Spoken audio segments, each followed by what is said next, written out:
Well, Peter, you were through many debt limit fights. Your time at the Fed and at the Treasury. What are any observations about what's going on now? It's the politics has a certain rhythm to it. One can recognize if you've got enough scar tissue from these events. Mm-hmm. And it's kind of a tragedy of American democracy again. Our Constitution gives Congress all of the levers of fiscal policy: spending, taxes, and borrowing. It's all given to Congress. They only delegate the borrowing authority to the Treasury.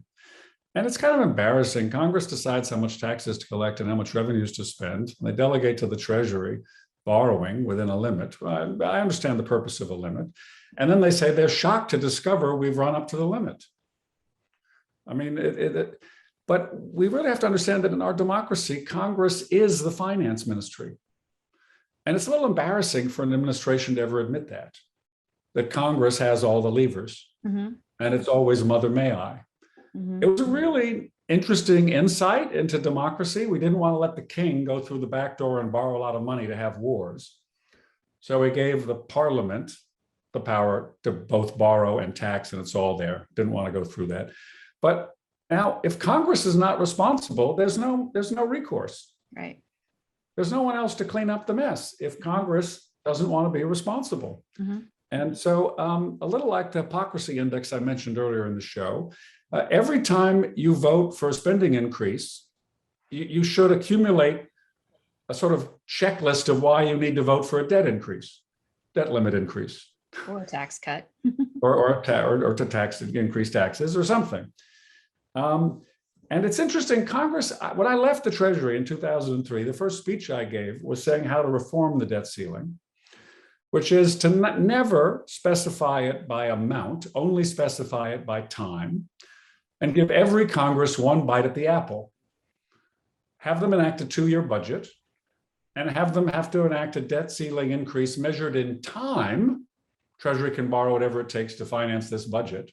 Mm-hmm. And then the Congress will get to vote on the next Congress. They'll have one vote on it. Do it like we do ag bills, and other big things. Mm-hmm. And then, and Congress is kind of backed into adopting my approach, but they have a hybrid.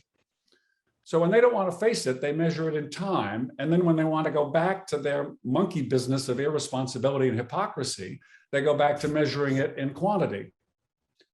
And it's pathetic. But there you have it. I understand the partisan impulse, but it's irresponsible. And there's not much more to say about it than that. I'm sorry. Yeah, well, it is. And it always seemed to me that it was kind of a dance. And now I worry that it's the people are actually seriously contemplating that maybe we could default and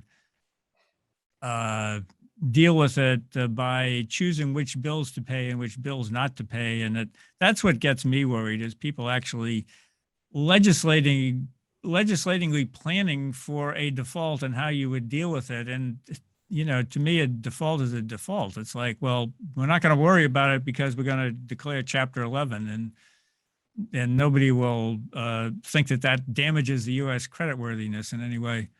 So I worry about them backing into it. This is how democracies fall apart. When the people we elect, and we expect them to take democracy seriously, stop taking it seriously. And I understand the impulse of, Congress has got to be serious and take its responsibilities. But when they start playing games with stuff like this, that's how democracies fall apart. Well, I also think there's some. I was just going to say, I think there's some responsibility on behalf of the voters as well. I mean, I think voters need to give lawmakers the bandwidth to explain why they need to make tough choices. And I also think voters need, when somebody promises a free lunch, voters need to be able to sniff that out and get to the root of the problem. So, yeah, I think our lawmakers are doing us a disservice, but I think voters need to stand up and be more responsible and civic minded and civically engaged as well.